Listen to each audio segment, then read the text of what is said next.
J'ai monté ma propre entreprise à 14 ans, j'ai remboursé mes dettes, et j'ai acheté une maison content. Ensuite, mes parents m'ont poursuivi en justice, sous prétexte que j'avais pris la vie que mon frère méritait, et ils ont essayé de saboter tout ce que j'avais construit. J'ai riposté, et je me suis assuré qu'ils le regrettent. Salut Reddit, lecteur de longue date, mais c'est la première fois que je poste.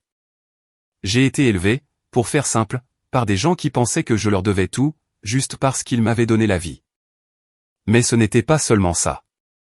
Prenez de quoi grignoter, et profitez bien de ce bordel absolu d'histoire. Je m'appelle Vincent, j'ai 30 ans, je suis un homme. Grandir à Fairmont, dans l'Ohio, c'était à peu près aussi passionnant que de regarder la peinture sécher. La ville s'était construite autour d'usines de fabrication, qui dépérissaient depuis bien avant ma naissance. À l'époque où je suis entré au lycée, la moitié des usines étaient fermées, et l'autre moitié tenait à peine le coup. Papa travaillait à la maintenance dans l'une des usines restantes, rentrant à la maison avec de la graisse sous les ongles, et se plaignant des heures supplémentaires qu'on lui supprimait.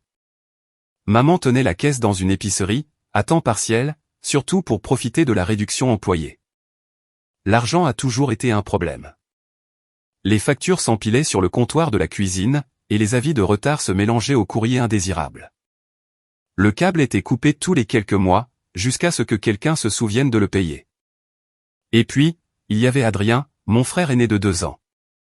L'enfant prodige, capitaine de l'équipe de football américain du lycée, très populaire auprès de la bonne bande. Il savait toujours exactement quoi dire pour faire sourire nos parents. La comparaison a commencé très tôt. Pourquoi ne peux-tu pas être un peu plus comme Adrien? C'était, en gros, la bande-son de mon enfance. Papa le disait quand je ramenais une mauvaise note. Maman le disait quand j'oubliais de sortir les poubelles. Adrien le disait, juste pour être un vrai con. J'étais différent, cependant. Alors que les autres gamins faisaient une fixation sur le sport ou les drames du lycée, moi, je démontais de vieux appareils électroniques, en essayant de comprendre comment ils fonctionnaient. Ça ne me rendait pas très populaire à la maison. Papa avait ce regard, quand il me trouvait entouré de tripes de vieilles radios sur la table de la cuisine, comme si je l'avais personnellement déçu rien que par mon existence. Le seul endroit où je ne me sentais pas comme un bon à rien, c'était en cours de techno et dans la salle informatique. Monsieur D'Angelo, le prof d'atelier, me comprenait vraiment. Il me laissait rester après les cours pour travailler sur mes projets, en m'apprenant à faire de vraies soudures, et à dépanner des circuits électriques. Mon cousin Félix était le seul membre de la famille qui me traitait correctement.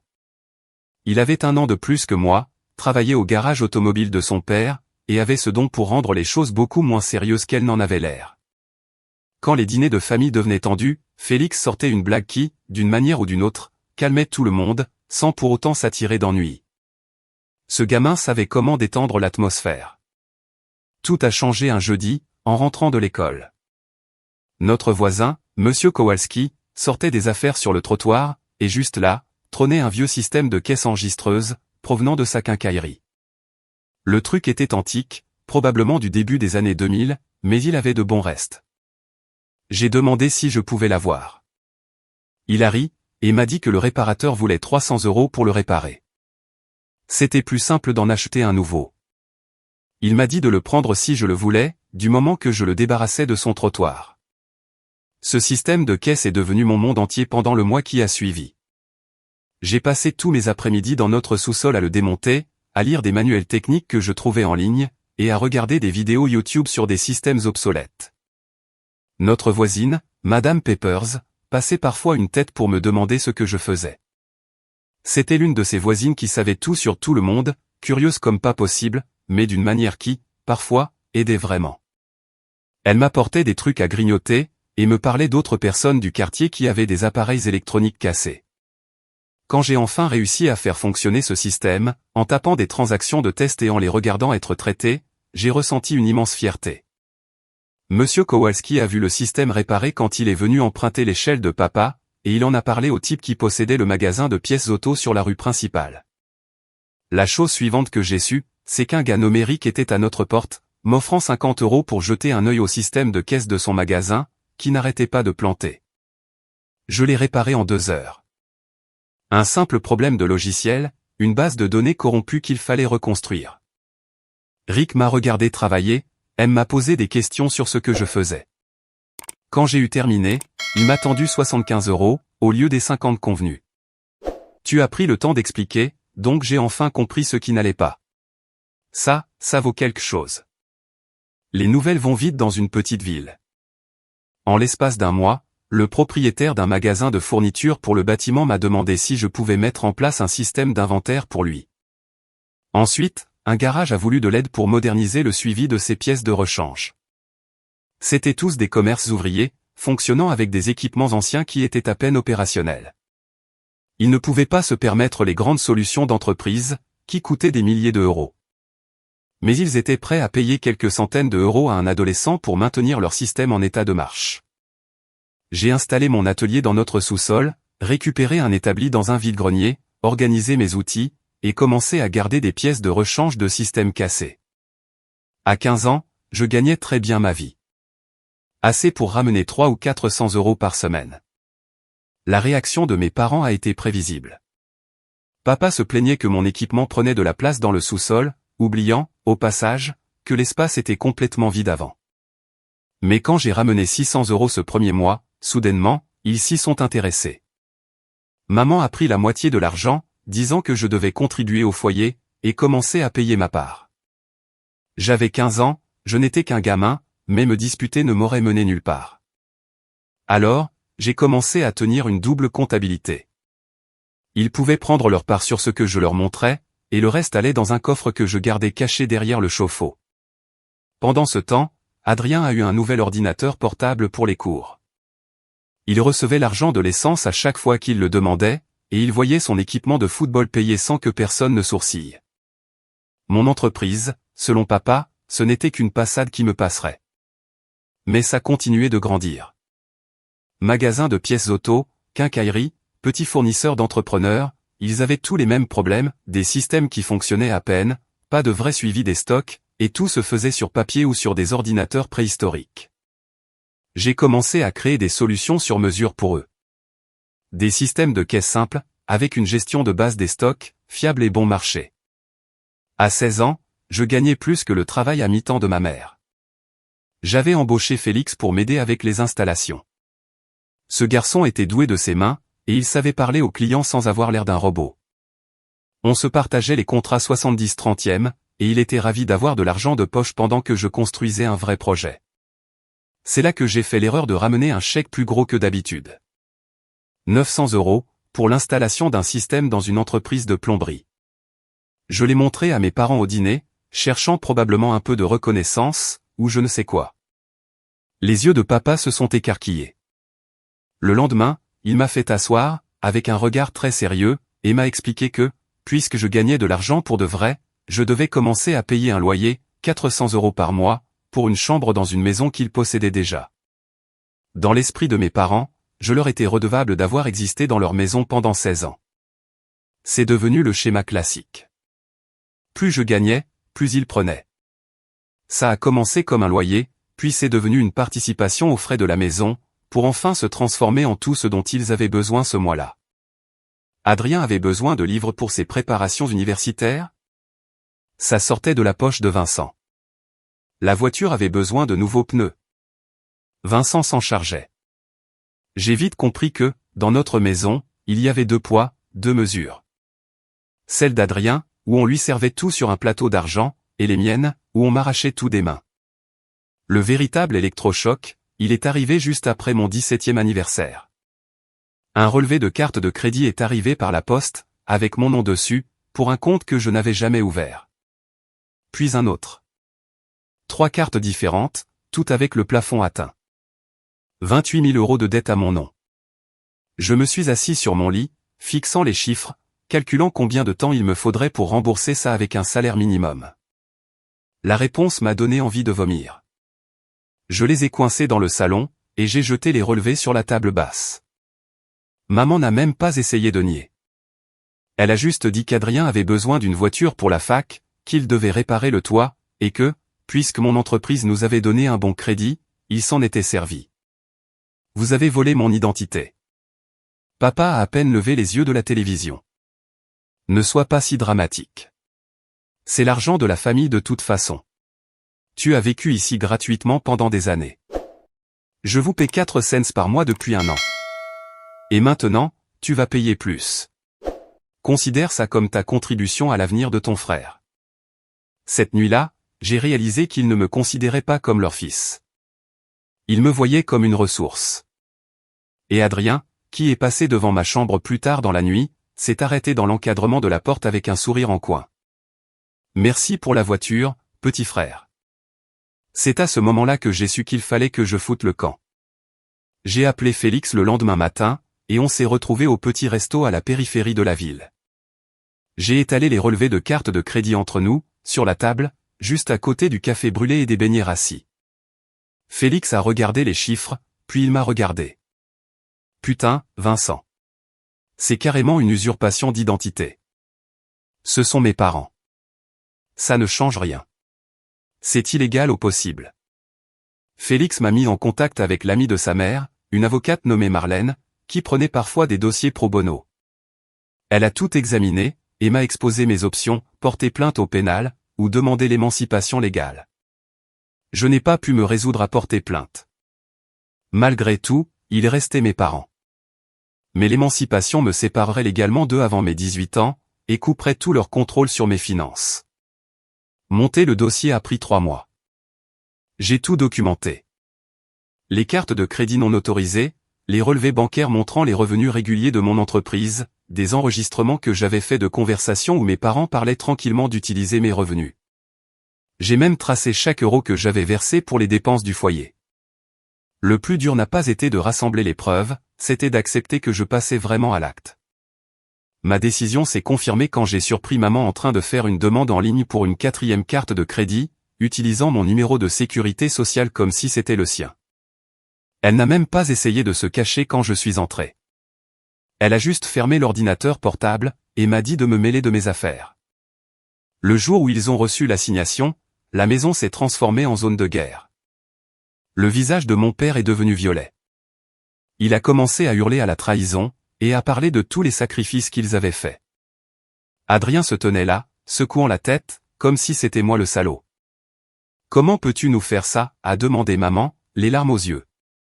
Une sacrée performance. Je ne vous fais rien.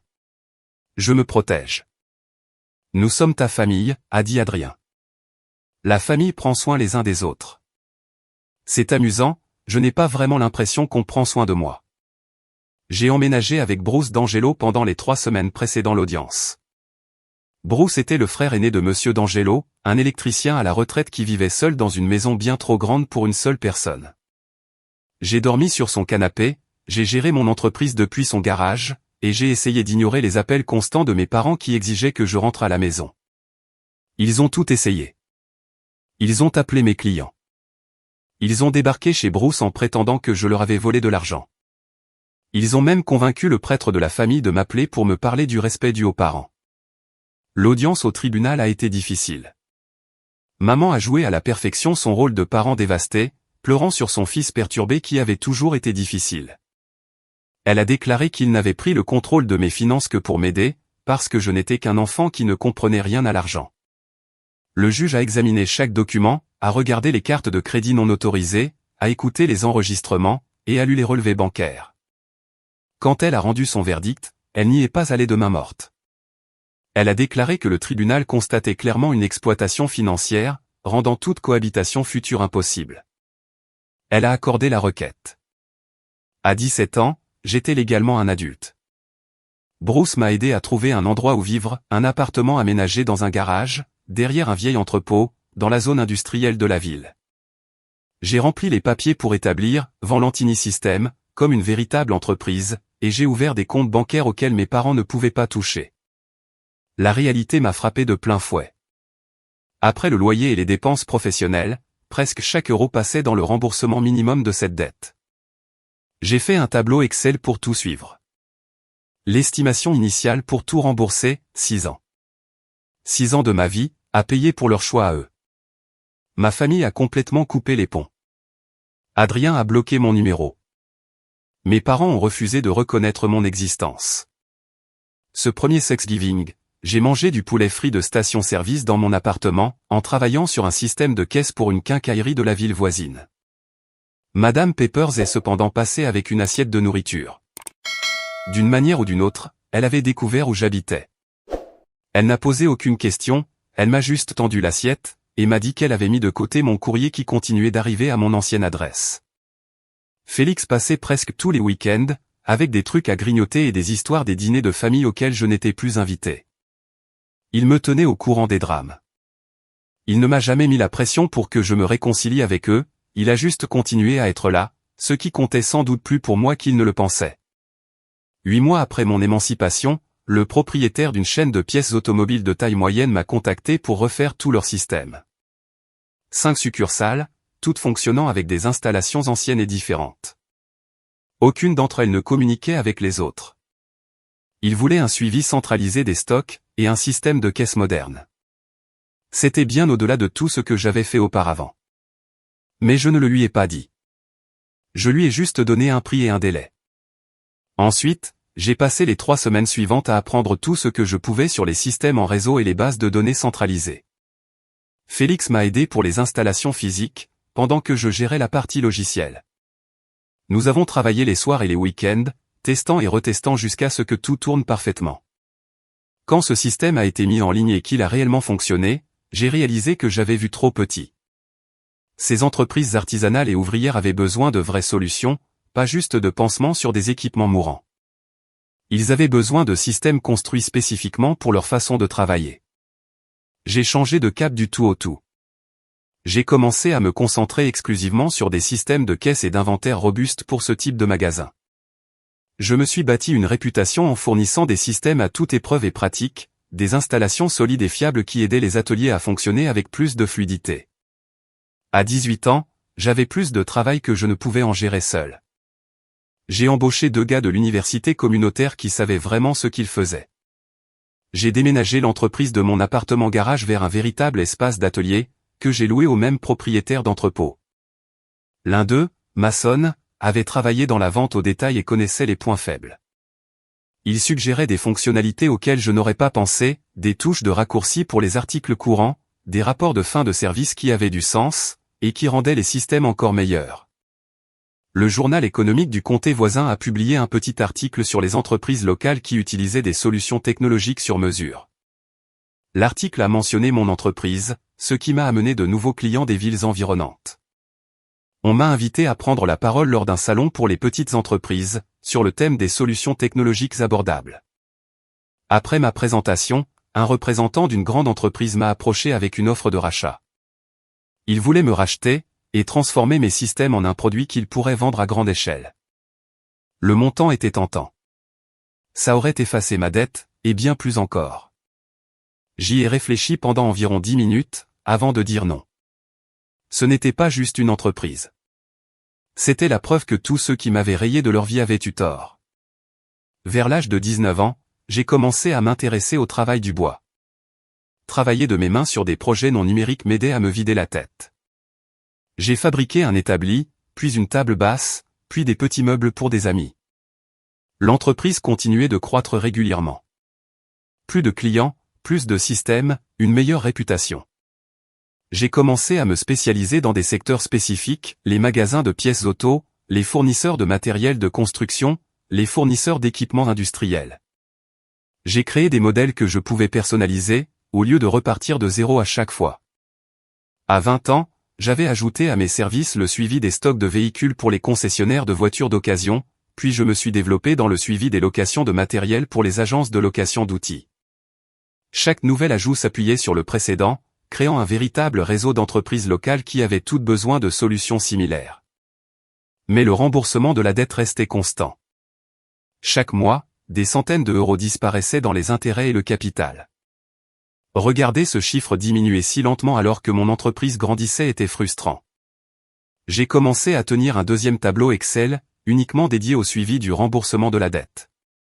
Je le mettais à jour toutes les semaines, calculant combien de clients il me faudrait pour doubler mes paiements, et combien de mois cela me ferait gagner. Mais je n'ai rien lâché. Je vivais avec peu, je travaillais dur, et j'économisais ce que je pouvais. Félix me tenait au courant des nouvelles de la famille, que je le veuille ou non. Adrien s'était fait renvoyer de la fac pour tricherie, et il était retourné vivre chez nos parents. Ces derniers se disputaient constamment à propos de l'argent. Maman prenait des heures supplémentaires. L'usine de papa avait procédé à de nouveaux licenciements.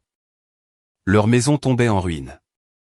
Le toit fuyait, la chaudière était en train de rendre l'âme. Une part de moi se sentait mal. Une toute petite part.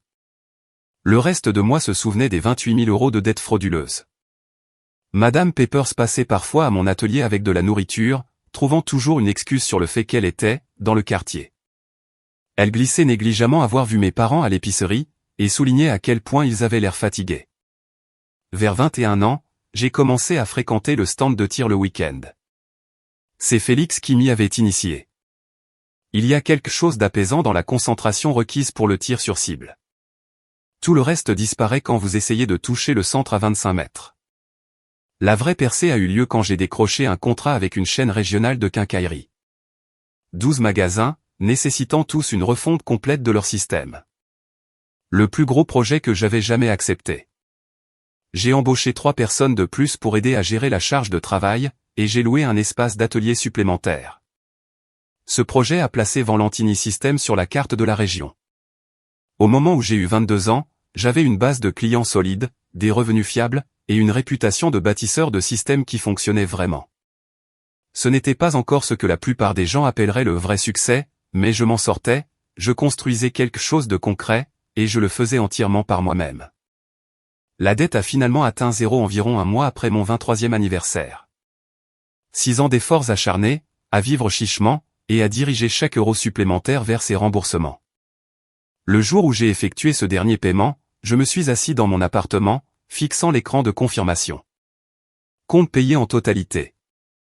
J'ai ressenti un vide étrange, comme si je m'étais tellement concentré sur cet objectif pendant si longtemps, que le fait de l'atteindre me laissait soudainement sans direction. Félix est passé ce soir-là avec des plats à emporter. Alors, et maintenant, a-t-il demandé. Maintenant, je vais essayer de découvrir ce que je veux vraiment faire, au lieu de juste survivre. Avec la dette effacée, j'ai commencé à penser à plus long terme. J'ai fait mon premier vrai investissement, j'ai acheté un duplex qui avait besoin de travaux. J'ai passé 6 mois à le retaper sur mon temps libre, puis j'ai loué les 2 unités. Un revenu passif et régulier, qui pourrait me sauver si mon entreprise traversait une mauvaise passe.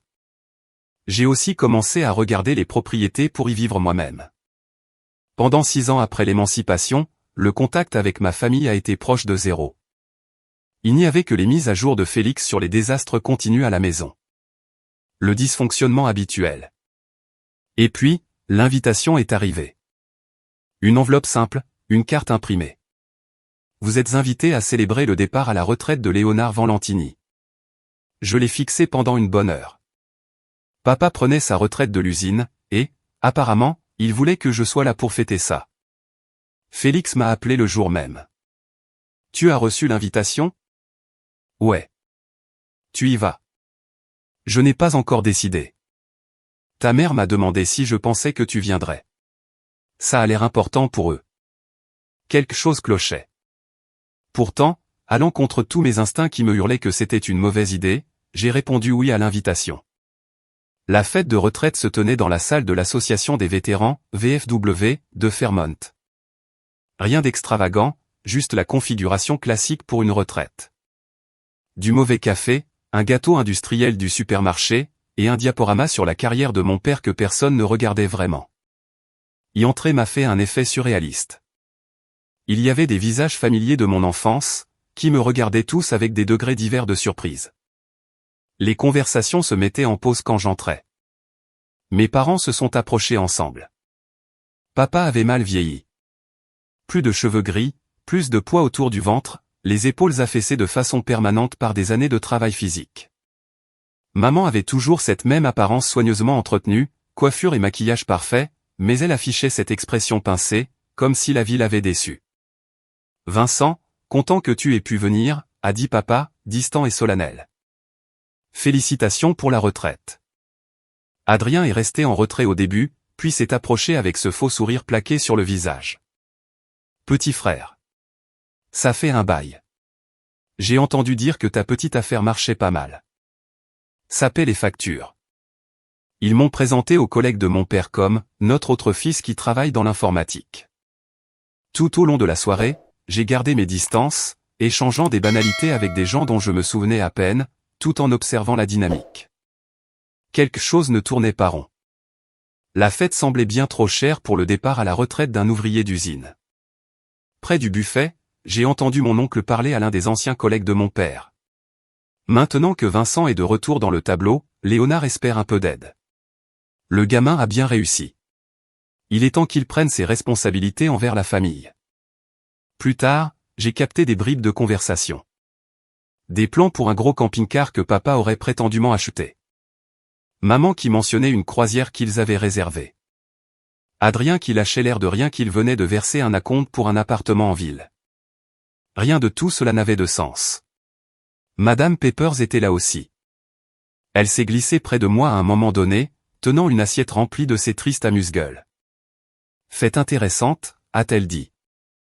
Beaucoup de choix coûteux pour quelqu'un qui prend sa retraite de l'usine. J'ai remarqué ça, aussi. Tes parents ont raconté à tout le monde que tu réussissais très bien. Très bien, même. La façon dont elle l'a dit montrait clairement qu'elle me mettait en garde. En rentrant chez moi ce soir-là, je n'arrivais pas à me débarrasser du sentiment qu'il se tramait quelque chose. Cette invitation soudaine après des années de silence, la fête hors de prix, les mentions désinvoltes de ma réussite devant tout le monde. Tout ça me paraissait malsain. Puis, 4 semaines plus tard, alors que mon père était censé profiter de sa nouvelle retraite, un coursier a livré des documents à mon atelier. Une plainte légale. Léonard Valentini, Marlène Valentini et Adrien Valentini en tant que plaignants, et moi en tant qu'accusé. Ils me poursuivaient pour obtenir des compensations, prétendant que mon succès s'était construit grâce au soutien initial et aux ressources fournies par la famille. Ils exigeaient 35% des parts de Valentini System, plus 150 000 € de dommages et intérêts pour détresse émotionnelle et perte d'opportunités. La déclaration sous serment d'Adrien affirmait que je lui avais volé des opportunités commerciales qui lui revenaient de droit, que nos parents avaient investi en moi alors qu'ils n'avaient rien reçu, et que je devais de l'argent à la famille pour des années de logement et de soutien. En lisant page après page de conneries inventées de toutes pièces, la fête de retraite a soudainement pris tout son sens. C'était un piège. Créer le récit d'une réunion de famille, s'assurer que les gens nous voyaient ensemble, recueillir des informations sur mon entreprise avant de lancer leur attaque. J'ai immédiatement appelé mon avocat d'affaires, Julien, et je lui ai tout transféré. Sa réaction après avoir lu la plainte a été claire. C'est de la fiction créative. Ils prétendent avoir fourni un soutien précoce et essentiel au développement de ton entreprise. Ils m'ont volé, ont ouvert des cartes de crédit à mon nom, et m'ont laissé avec les dettes. Je sais. Nous avons tous à documenter dans ton dossier d'émancipation. Leurs revendications sont ridicules, mais nous devons prendre ça au sérieux. Les procès familiaux deviennent vite très moches. Nous avons assemblé une équipe juridique en 3 jours. Julien dirigeait les opérations, et il a fait appel à Marlène, qui avait géré mon émancipation. Leur évaluation était mitigée. Légalement, les revendications de ma famille ne valaient rien. J'avais été émancipé précisément à cause de leur exploitation financière, tout était minutieusement documenté. Mais ils ne cherchaient pas une victoire légale. Ils voulaient un accord à l'amiable, pariant sur le fait que je les paierais pour éviter les ennuis, et pour ne pas nuire à la réputation de mon entreprise. Réaliser cela m'a mis en colère. J'ai dit à mon équipe de combattre ça jusqu'au bout. De ne pas compter les dépenses. Au fur et à mesure que la procédure avançait, nous avons découvert à quel point ils avaient été calculateurs. Lors de la phase de découverte, j'ai appris qu'ils surveillaient mon entreprise depuis des années. Adrien avait créé de faux profils LinkedIn pour entrer en contact avec mes clients, recueillant des informations sur mes projets et mes revenus. Mes parents avaient cuisiné Félix à propos de mon entreprise à chaque fois qu'il leur rendait visite, essayant de lui soutirer des détails.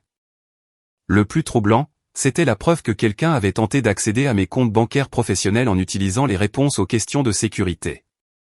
Des questions sur mon enfance que seule ma famille pouvait connaître. Notre informaticien a retracé ces tentatives jusqu'à une adresse IP qui correspondait au fournisseur d'accès Internet de mes parents.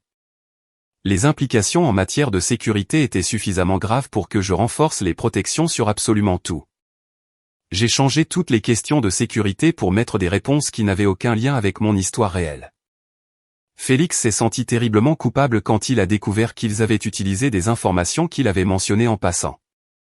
Je ne savais pas. Il demandait juste comment tu allais, et je pensais qu'il s'en souciait vraiment. Ce n'est pas ta faute. Ils sont très doués pour manipuler les gens. Le choc émotionnel a été pire que lors de l'émancipation. J'avais passé 6 ans à construire une vie complètement séparée d'eux, à prouver que je pouvais m'en sortir tout seul. Et maintenant, ils essayaient de s'y frayer un chemin pour tout récupérer. Non pas parce qu'ils se souciaient de moi, mais parce qu'ils voyaient de l'argent qu'ils estimaient mériter. J'ai commencé à passer plus de temps au stand de tir. Il y a quelque chose dans la concentration que cela exige qui m'aidait à faire le vide.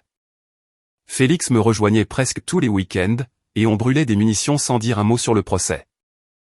L'affaire est vite devenue semi-publique. Quelques clients m'ont posé des questions à ce sujet, inquiets pour la stabilité de l'entreprise. J'ai dû les rassurer à plusieurs reprises sur le fait que cela n'affecterait en rien leur service. Le processus de découverte a révélé la véritable histoire, des emails entre mes parents et Adrien remontant à près de 2 ans, complotant sur la façon de reprendre contact avec moi spécifiquement pour me poursuivre financièrement. Maman avait sauvegardé des articles sur mon entreprise, prenant des captures d'écran de mes publications sur les réseaux sociaux. Adrien avait créé un tableau détaillé estimant la valeur de mon entreprise en fonction du nombre de clients et des moyennes du secteur. Ils préparaient leur dossier depuis des mois avant la fête de retraite. Lors des dépositions, leur affaire s'est effondrée. Lorsqu'on l'a interrogé sur le soutien spécifique qu'il avait apporté à ma jeune entreprise, papa a affirmé que me laisser utiliser le sous-sol et l'électricité étaient des contributions majeures. Maman a soutenu qu'elle avait émotionnellement encouragé mon travail. La déposition d'Adrien était presque divertissante, quand on l'a poussé à préciser sa plainte selon laquelle je lui avais volé des opportunités, il a été incapable de dire quelles étaient ces opportunités. L'affaire est passée devant le juge Eldridge. Au cours de la procédure, les témoignages de mes parents sont devenus de plus en plus désespérés. Papa a essayé de prétendre qu'il m'avait fourni un encadrement précoce et des conseils en affaires essentielles. Lors du contre-interrogatoire, il a admis que l'étendue de cet encadrement se résumait à me dire de travailler plus dur. Le témoignage de maman s'est concentré sur l'investissement émotionnel et le sacrifice. Marlène a riposté avec la dette des cartes de crédit, l'exploitation financière bien documentée, et le fait qu'il m'extorquait de l'argent depuis l'âge de 15 ans. Quand on les a interrogés sur leurs récents achats, le camping-car, la croisière, l'acompte de l'appartement d'Adrien, papa a admis à contre-cœur qu'ils avaient contracté un prêt en se basant sur les gains anticipés d'un accord à l'amiable. Après 8 mois de bataille judiciaire, le juge Eldridge a rendu son verdict. Il a rejeté l'affaire dans son intégralité, avec un avis cinglant qualifiant les revendications de ma famille de « manifestement fausses et potentiellement frauduleuses ». Il leur a ordonné de payer mes frais d'avocat et les frais de justice. Le total allait probablement les forcer à vendre leur maison. À la sortie du tribunal, Adrien a essayé de s'approcher de moi. La sécurité a fait un mouvement pour s'interposer, mais je leur ai fait signe de laisser faire. C'est ridicule, Vincent. On est de la même famille. La famille ne commet pas de vol d'identité. Tu vas vraiment les laisser perdre leur maison? Je ne fais rien du tout. Ils se sont fait ça tout seuls. Papa se tenait non loin, l'air abattu. Nous t'avons élevé. Nous t'avons tout donné. Non, vous m'avez tout pris. En m'éloignant de ce palais de justice, je n'ai rien ressenti. Juste du vide. Félix m'a rejoint dans un petit resto plus tard. On a mangé et on a regardé le baseball sur la télévision fixée au-dessus du comptoir. La famille va être un vrai désastre maintenant, a-t-il dit. Ils ont toujours été un désastre. Les mois qui ont suivi le procès ont été étranges. C'était une victoire légale totale, mais je devais encore gérer cette colère persistante, et un étrange sentiment de perte. Je me suis jeté à corps perdu dans le travail, j'ai accepté de plus gros projets, j'ai étendu mes services à de nouveaux marchés, et j'ai commencé à proposer des contrats de maintenance. J'ai monté une équipe de 6 personnes très compétentes. Je me suis acheté un vieux pick-up pour le retaper, un Ford F-150 de 1985 qui roulait à peine. Je passais mes soirées et mes week-ends dans le garage à le démonter pour le reconstruire. Il y a une vraie satisfaction à ramener à la vie un véhicule mort. Madame Peppers passait de temps en temps, m'apportait à manger, et me demandait comment avançait la réparation. Elle ne mentionnait jamais ma famille, à moins que je n'en parle le premier. Elle continuait juste d'être une présence bienveillante, sans en faire tout un plat. Valentini System a continué de croître régulièrement. J'ai commencé à recevoir des appels de clients situés à 3 ou 4 villes de là. J'ai même décroché un client dans un autre état, qui avait entendu parler de notre travail. Et puis, il y a eu cet appel, à 23 h un jeudi. La chaîne régionale de quincaillerie, mes 12 emplacements, mon plus gros contrat. Leur système entier était planté. L'inventaire était bloqué, les terminaux de vente étaient figés, un week-end chargé s'annonçait, et ils étaient complètement au point mort. Venez ici tout de suite, a dit le directeur de district.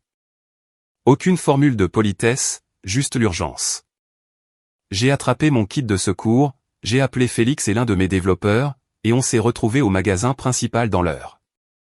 C'était le chaos. Le personnel était frustré, les clients s'accumulaient, et les caisses affichaient des codes d'erreur que je n'avais jamais vus. L'enjeu était clair, si je perdais ce client, le bruit se répandrait dans le milieu des affaires. Après le procès, je ne pouvais pas me permettre qu'une rumeur du genre, le système de Vincent a planté lamentablement, fasse le tour de la région. Nous avons passé une nuit blanche à déboguer le code, remplacer du matériel, et restaurer des sauvegardes datant de 3 jours. Vers 4 h du matin, nous avons trouvé le problème. Une énorme surtension due à un orage survenu 2 nuits plus tôt avait grillé le serveur principal. Ils avaient ignoré ma recommandation d'installer un meilleur parafoudre 6 mois auparavant. Mais peu importe à qui incombait la faute. C'était ma responsabilité. Il a fallu reconstruire la base de données de zéro, et vérifier manuellement que chaque code produit correspondait aux quantités en stock. Félix courait entre les différents magasins pour vérifier leurs terminaux de secours, pendant que je travaillais. Masson a appelé les employés qui n'étaient pas censés travailler pour qu'ils viennent t'aider à recompter le stock. À 7 h du matin, le système fonctionnait de nouveau. Le magasin a ouvert à l'heure. Le directeur de district m'a serré la main, épuisé, mais soulagé. Vous avez assuré. C'est ce qui compte. En rentrant chez moi, alors que le soleil se levait, j'ai réalisé une chose. Ce n'était plus une question de chance. Je pouvais gérer de vrais problèmes. Je dirigeais une véritable entreprise. Le gamin qui avait commencé dans le sous-sol de ses parents n'était plus qu'un lointain souvenir. Vers l'âge de 25 ans, j'ai commencé à chercher sérieusement une maison. Je voulais un endroit qui m'appartienne vraiment, au lieu d'un simple logement de location. J'ai trouvé une petite maison sur un terrain de 8000 m², à la sortie de la ville. Rien d'extravagant. Construite dans les années 60, elle avait besoin de travaux, mais les fondations étaient saines. Le prix était raisonnable, et j'avais économisé assez pour l'acheter cash. Pas de prêt immobilier, je suis juste entré et j'ai signé le chèque. J'ai passé 8 mois à la retaper.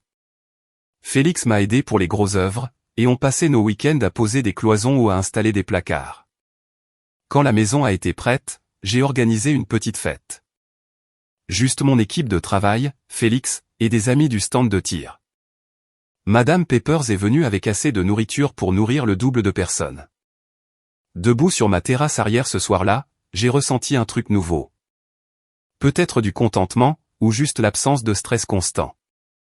2 ans après le procès, j'ai reçu un email d'Adrien. Son mariage avait explosé. Son appartement avait été saisi. Il était de retour chez nos parents, qui avaient vendu leur maison pour emménager dans un appartement exigu. L'email ne me demandait pas directement d'argent, il disait simplement qu'il réévaluait ses priorités, et qu'il voulait crever l'abcès. Je l'ai ignoré. Félix m'a raconté que la situation familiale était catastrophique. L'argent de la retraite de papa avait fondu plus vite que prévu. Maman travaillait à nouveau à temps plein, cumulant 2 emplois. Adrien n'arrivait pas à garder un travail stable, et se faisait sans cesse virer pour des problèmes d'attitude. J'ai écouté, mais je n'ai pas réagi. Leurs problèmes n'étaient pas à moi de les régler. J'ai commencé à faire des rencontres à cette époque. J'ai rencontré une femme nommée Karina lors d'un cours de menuiserie. Elle était ingénieure, et avait sa propre vie bien remplie. Nous avons commencé à traîner ensemble, en prenant notre temps. L'entreprise a franchi un cap quand j'ai eu 26 ans, sans compte clients actifs répartis sur 3 États. J'ai embauché 2 personnes de plus, j'ai agrandi l'espace de l'atelier, et j'ai commencé à proposer des programmes de formation pour que les entreprises apprennent à maintenir elles-mêmes leur système. Avec Karina, les choses sont devenues sérieuses petit à petit. Elle a emménagé avec moi, a apporté ses propres outils, s'est accaparé la moitié de l'espace de travail dans le garage, et a fait de cet endroit un véritable foyer. Madame Peppers a commencé à venir nous voir tous les deux. Karina et elle s'entendaient à merveille. À 27 ans, Valentini System avait suffisamment grandi pour que je puisse prendre du recul sur les opérations quotidiennes, et me concentrer sur une vision plus globale. Ma vie s'était stabilisée. Le travail la semaine, les projets et les loisirs le week-end, quelques voyages avec Karina. Des choses normales, en somme. L'entreprise a dépassé les 150 clients actifs cette année-là. Madame Peppers mentionnait parfois avoir croisé ma mère à l'épicerie. Elle disait qu'elle avait l'air fatiguée, usée. Je ne me sentais pas mal pour autant. Ils avaient fait leur choix, j'avais fait les miens. À 28 ans, Valentini System était rentable et en pleine expansion. La maison était payée. Le pick-up tournait comme une horloge. Karina et moi étions ensemble depuis 2 ans. Tout ce que j'avais construit fonctionnait parfaitement. Et puis, Félix m'a appelé un mardi matin, beaucoup plus tôt que d'habitude. Il faut que tu entendes ça. Adrien travaille pour Computra Solutions maintenant. Computra était mon plus grand concurrent. Ils offraient des services similaires, mais facturaient plus cher, et vendaient à leurs clients des options dont ils n'avaient pas besoin. Et alors ? Alors, il appelle tes clients pour leur proposer des offres de migration afin de passer chez Computra. Il utilise les informations qu'il a obtenues lors de la phase de découverte du procès. Les listes de clients, les détails des projets, tout. Je suis resté assis, essayant d'assimiler l'information. Ces données avaient été placées sous scellé par la cour. Apparemment, il en avait gardé des copies avant la mise sous scellé. Maintenant, il s'en servait pour voler mes affaires. C'était très différent du procès. Là, c'était Adrien qui essayait activement de détruire ce que j'avais bâti, en utilisant ma propre liste de clients contre moi. J'ai appelé Julien immédiatement. Il m'a confirmé que, bien que ce soit éthiquement discutable, Adrien n'avait techniquement enfreint aucune loi, car ces informations de découverte étaient en sa possession avant d'être scellées. Peut-on l'arrêter ? Pas facilement. Nous pouvons envoyer des mises en demeure, mais il plaidera qu'il s'agit de simples démarches commerciales normales. Au cours des 2 semaines suivantes, 3 clients m'ont appelé pour me parler des offres de Computra. Adrien leur racontait que Valentini System était financièrement instable, que je cherchais à vendre, et qu'il devait changer de prestataire avant que tout ne s'effondre. Que des mensonges, mais très efficaces si on ne connaissait pas la réalité. Je suis passé à l'offensive. J'ai contacté personnellement chaque client, en face à face. J'ai emmené Félix avec moi lors des installations. Nous avons passé 2 semaines à rendre visite aux ateliers, à montrer de nouvelles fonctionnalités, et à offrir des extensions de garantie gratuitement. La plupart des clients ont apprécié le contact direct. Plusieurs d'entre eux ont même mentionné que les appels d'Adrien semblaient désespérés, ce qui les avait rendus méfiants. Mais Adrien n'en avait pas fini.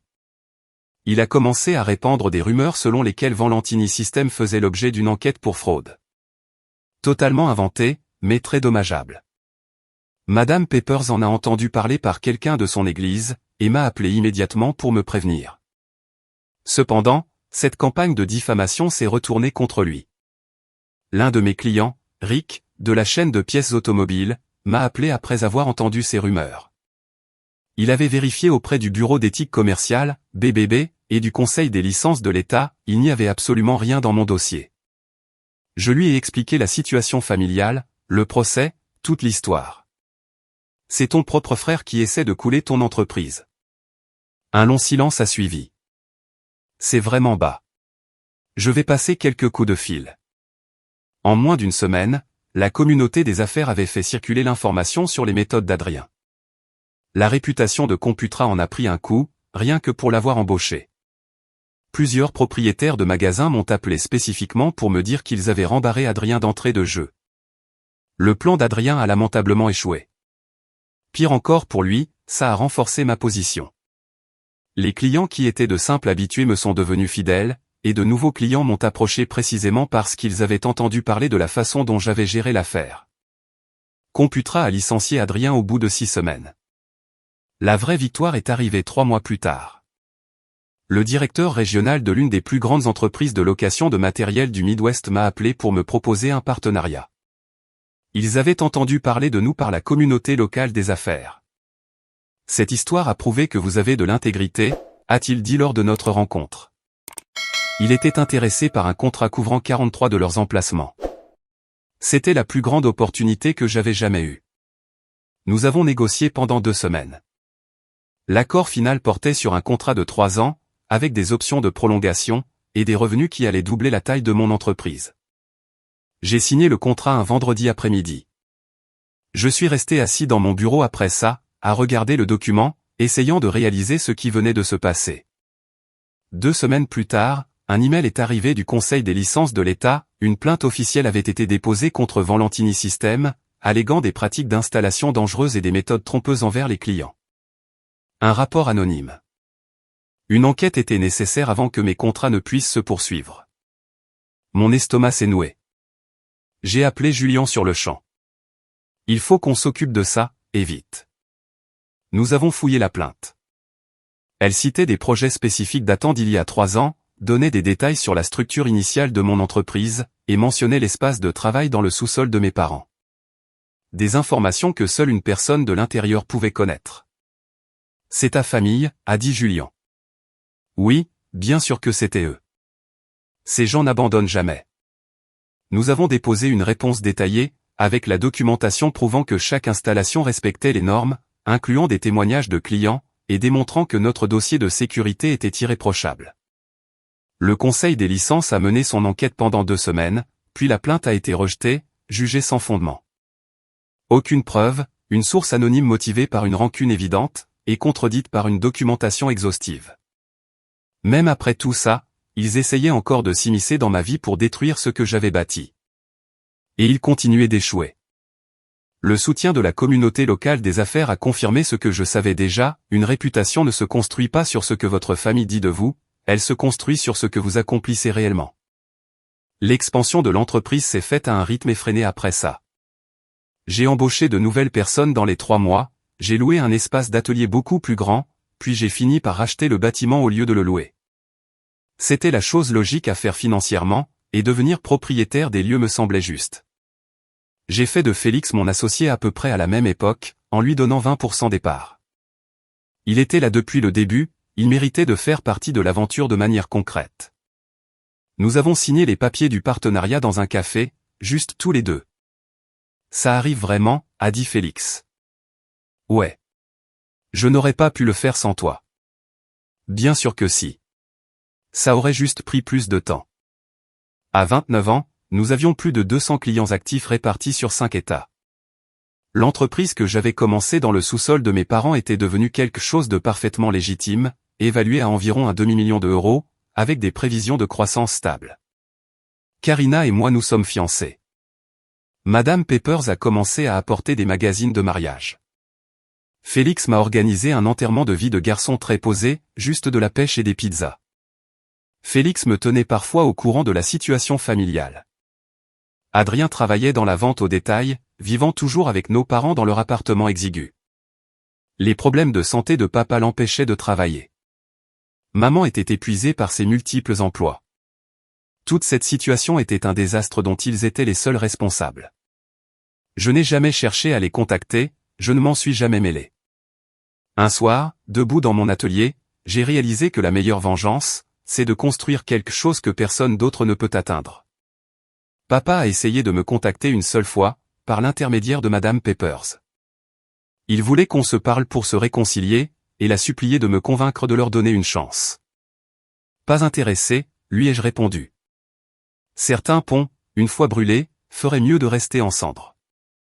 À 30 ans, j'avais atteint ce vers quoi je tendais depuis si longtemps, une entreprise florissante, une belle relation amoureuse, et des gens autour de moi qui se souciaient vraiment de moi. Si vous avez apprécié cette histoire, n'hésitez pas à vous abonner. Cela aide vraiment la chaîne, et nous permet de vous proposer encore plus d'histoires de qualité.